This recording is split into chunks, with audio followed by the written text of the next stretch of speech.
Good morning, traders. It's 8:01 a.m. Chicago time on Wednesday, the 15th of December, 2021. This is episode number 2136 this morning. Derivatives trading is not suitable for all investors. Past performance is not necessarily indicative of future results. Let's jump right into our pre-market summary sheet. I'm going to start out by giving a shout out to a Mr. Fari Hamzai who texted me this morning, sent me an SMS this morning to alert me to stop saying quad witching Friday, because quad witching consisted of the expiration of single stock futures, the regular futures, and or commodity futures, options on futures and options on equities. And he pointed out that as of last year, single stock futures ceased to trade. I looked it up. It looks like One Chicago ended operations in September 2020, and single stock futures no longer trade. So I stand corrected here. There is no quad witching. It's triple witching now. So I appreciate that, Fari, for pointing that out. This morning, we have a mixed risk posture coming in. Really, the futures, the index futures, have gone absolutely sideways all night, and that's no shock, because we're expecting this Fed interest rate decision and the dot plot. Those are front and center today. It's really important to see what our buddy Powell has to say. And so we're looking for not only what words they're going to use, this is what the market's going to be sensitive to. The market is quite concerned that they may be missing the boat on the Santa Claus rally and taking too negative a posture on inflation. So there's this, consider the market as being as a coil that's compressed down, and as soon as any relief is shown, we're likely to see a quick pop to new all-time highs, which in the S&P March contract is around 47.33 or so. So that's what we're looking at this morning. The other piece that's coming across is Omicron is showing a lot more, just tons more infections. The good news is, although it's incredibly infectious, the hospitalization rate's pretty low, so it's manageable, so it's not likely to cause shutdowns. Shutdowns occur when the medical system is overwhelmed because there are too many cases that need ventilators and whatnot, like we saw in 2020. So as long as the hospitalizations can be controlled and the symptoms can be controlled, and that's being done relatively effectively by the vaccines, especially those who have the 2 plus the booster, then we're not likely to get shutdowns and things can go on as they are. And so those stocks, the stock market's not likely to see an impact. The impact occurs when you have shutdowns, government shutdowns and mandates. So that's, just keep an eye on those Omicron numbers. The additional piece that there's chatter on this morning is a trade war with China. There are further restrictions by the White House against Chinese companies and so on. Not sure where that's going. This morning we have business inventories. We had some numbers come out earlier today, some significant numbers. We had the inflation rate out of Great Britain, which was higher than expected, 5.1% year on year versus 4.7 expected. We had retail sales at 0.3, worse than the 0.8 and 1%, 0.8 consensus and 1% forecast. We had a slew of numbers also at the same time at 9:30 Eastern. We're looking for business inventories this morning, NAHB housing index, housing market index, and then crude oil inventories at 10:30. Then we're waiting around for the rate decision. It is highly likely that once the European market closes today, we're likely to go very quiet into that decision, and we're likely to see an explosion of volatility, after. The current interest rate projections are, and this is interesting, the current 0.1%, what's been projected so far. We'll see how that changes this afternoon. Interest rate projection in 1 year at 0.3%. Interest rate projection in 2 years from now is 1%, and interest rate projections for 3 years from now is 1.8%, with the longer target of 2.5%. And that's where the dot plot comes in. We see where each committee member is expecting interest rates to be. The press conference is at 2:30, and this evening we get balanced trade out of Japan at 6:50 p.m. Eastern. Again, everything is pretty much sideways this morning. The market has been choppy, going up and down, seeing that across the NASDAQ as well. But so far we have the condition in the S&P as being completely balanced. We've traded 180,000 contracts. The inventory is completely balanced. We are essentially, the point of control is just a few ticks below prior settle, and the volume is distributed perfectly, almost perfectly. The overnight inventories were at 0% just a minute ago, because the distribution of volume above and below is almost perfectly even. The range is only 18 points, 17.75 points, and the point of control is at 46.27. So we've skewed down a fair amount from where we were. Again, I've said that I'm not going to spend very much time on this, showing you what was talked about yesterday, but it's really important. I feel like we're missing something when we don't talk about it, because it's really important to see how a plan is formulated. That's the expectation segment of this daily broadcast or live cast, and then how it actually plays out, right? Because I can sit here and say, oh, my plan is this, and then never look at it, so we don't learn anything from it. But yesterday, the main idea, the primary scenario, is a push back up into the prior weekly low, which was 40.50, a very significant figure in this area. And I talked about the idea that as long as it stays below the 55, 57, it might push into 40.50 and through by a little bit, but the expectation is it's likely to turn over and fail. And in that situation, we're looking for, 45.83.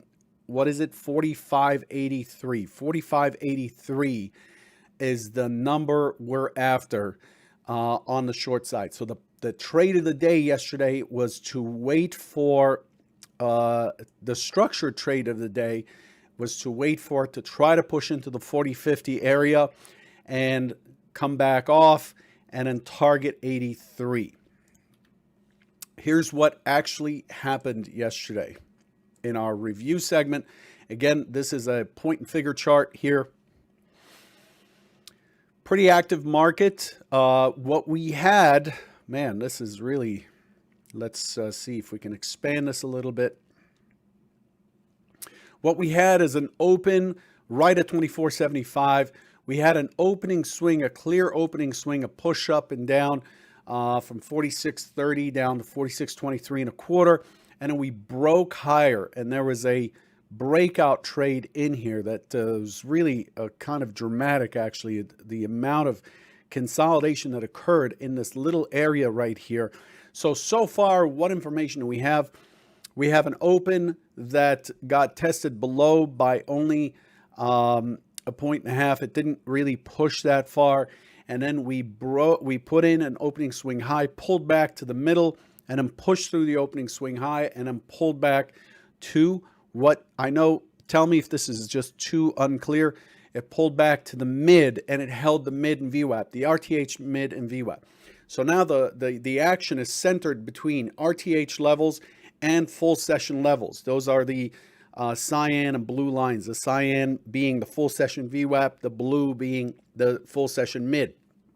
Very important reference, the mid, okay? And so now we know that there's strength, right? This is a responsive, this is an open auction out of range. And why is it an open auction? It's because it's gone back and forth. If it's an open drive out of range, then it would open, tick down just a hair, 2-3 ticks, and then be forcefully positive. We lack the perspective from the order flow and from Delta because of the rollover, but that's okay.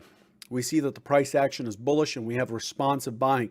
So responsive buying, we're looking to push into 40.50 from this 26.30 area.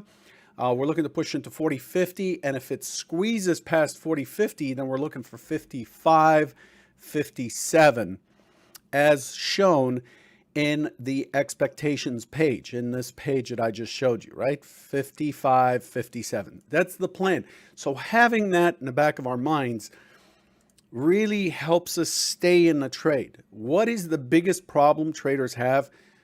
Funding, capital, not trading too small. But the micros took care of a lot of that. I think at EdgeClear, you only need $1,500 or something to trade micros. So under reasonable margin requirements, that's the other caveat. But the other thing that traders have as a problem, from my experience, is knowing what to do, having done the homework, taking notes and all this stuff, but not hanging on to trades. And that's the point of the Trader Bite, is to show you that day in, day out, we're reading what the price action is doing, and we're putting on a trade with a plan. So we define risk. We know what our risk is likely to be. We're looking for consolidation areas or areas to lean against. And we only trade the levels that we had sought to trade.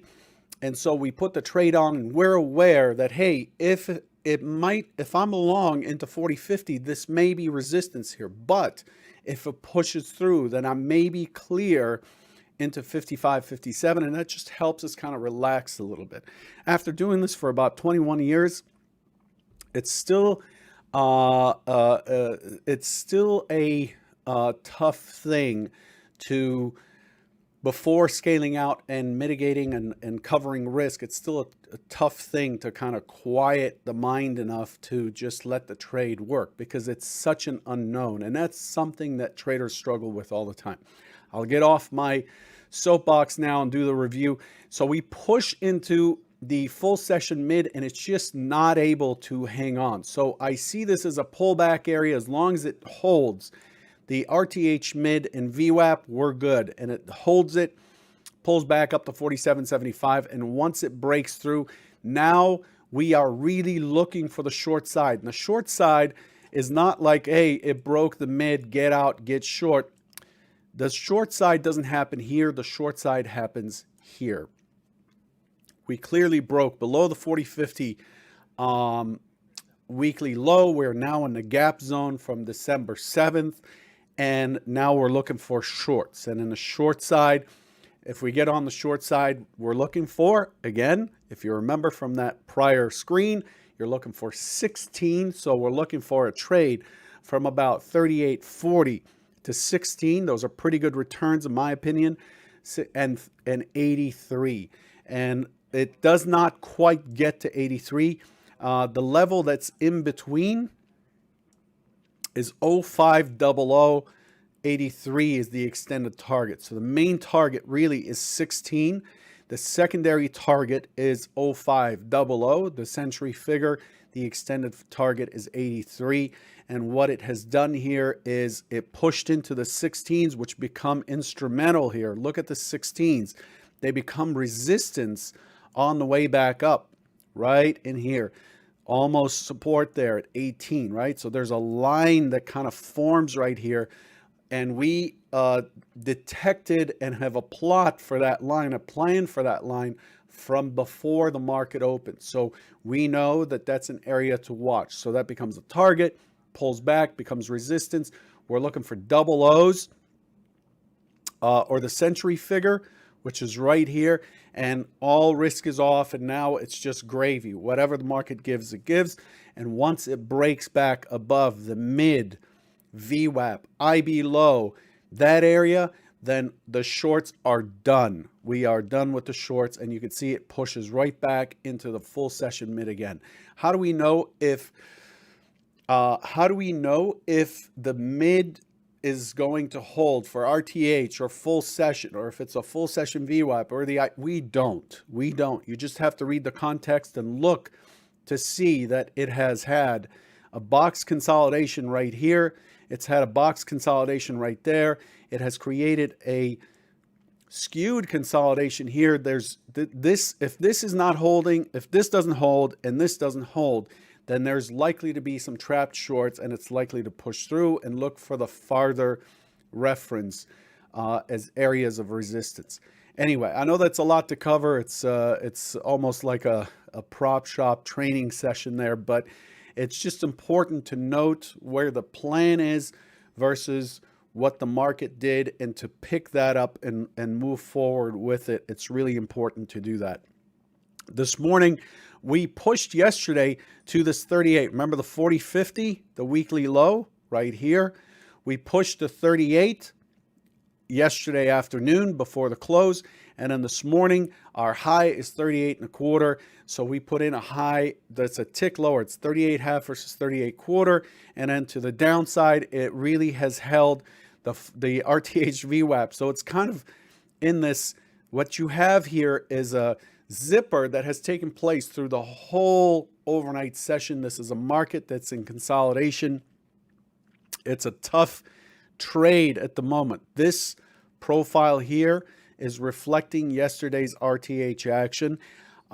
It's more important after the market opens, but currently the market is completely Gaussian, completely balanced, and it's coiling. So we're opening on top of the overnight point of control, on top of yesterday's point of control, on top of VWAP mid. All of these references are right here. So I'm expecting a relatively choppy open. Coming into today's market. And what we did yesterday was we failed to the downside. So we have this, let's clean this up. We have this consolidation that has taken place after the gap, and we filled this gap in. This is where the 40.50 comes from. That's the low of this day right here. That's 40.50. We filled in the gap right down to the other side, which was 46.05 was the gap zone low. The other side of the gap zone, we poked in by a bit, and we closed completely balanced. We have rejected the prices above. We've rejected the prices below. And we're sitting in the middle this morning.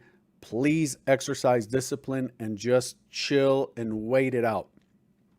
Just wait it out, because chances are both sides are going to have a vested interest in taking a position here, or hedging a position, or rolling their position. So this is likely to be pretty noisy. It's going to have to look. A setup today is going to have to stick its arm out of the screen and slap me across the face for me to be interested in engaging. I am more active in crude, so I'm going to look at crude for a bit. But overall, where we're opening today in the gap zone here, in between two key distributions. There's one key distribution, there's the second key distribution, and then we formed another key distribution in the upper portion. So I don't know if it's going to come down here and be a part of this, or if it's going to come back up here and be a part of this distribution. I have no idea. We'll see what the Fed does.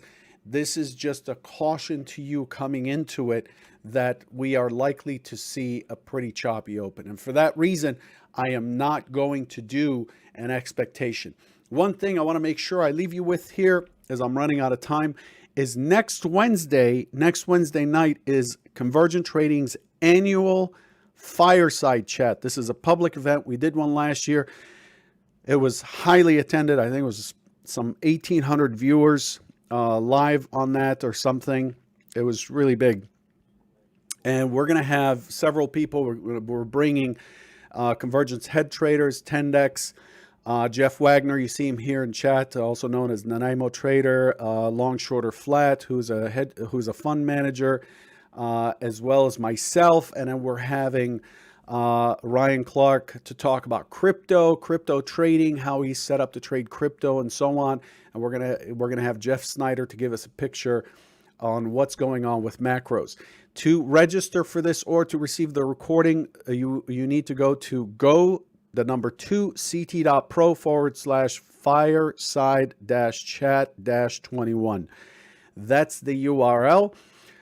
I'll tweet about it. If you're following me on Twitter, please register, whether you're attending or not. It's at 7 p.m. Eastern, starts 7 p.m. Eastern next Wednesday. One last thing I want to leave you with. Baby was expected December 10th. Baby has decided she doesn't want to come out. Baby gets induced at 5:30 a.m. tomorrow morning. So I've been expecting to be gone this whole week, as I was willing to bet that the baby would have been here by now, but I'm taking time off, so there will be no Trader Bite tomorrow. There will be no Trader Bite on Friday, expiration day. There will be no Trader Bite on Monday, and most likely no Trader Bite on Tuesday. There will be a reminder of this every day. So I'm just taking about less than a week in paternity leave. I'll be back for the fireside chat. Please sign up for the fireside chat, but there will be no Trader Bites over the next few days. It's a good time to exercise some independent thought and to really trust your work. Okay, so again, tomorrow, gonna get a baby girl. We're gonna induce labor. I'll be gone all day. That's happening at 5:30 a.m. here in Chicago. And I will not be on for the Trader Bite, and I will not be on at Convergent Trading's Head Trader channel until next week. Okay? Good luck, everyone. Mind your risk and trade well. Take care.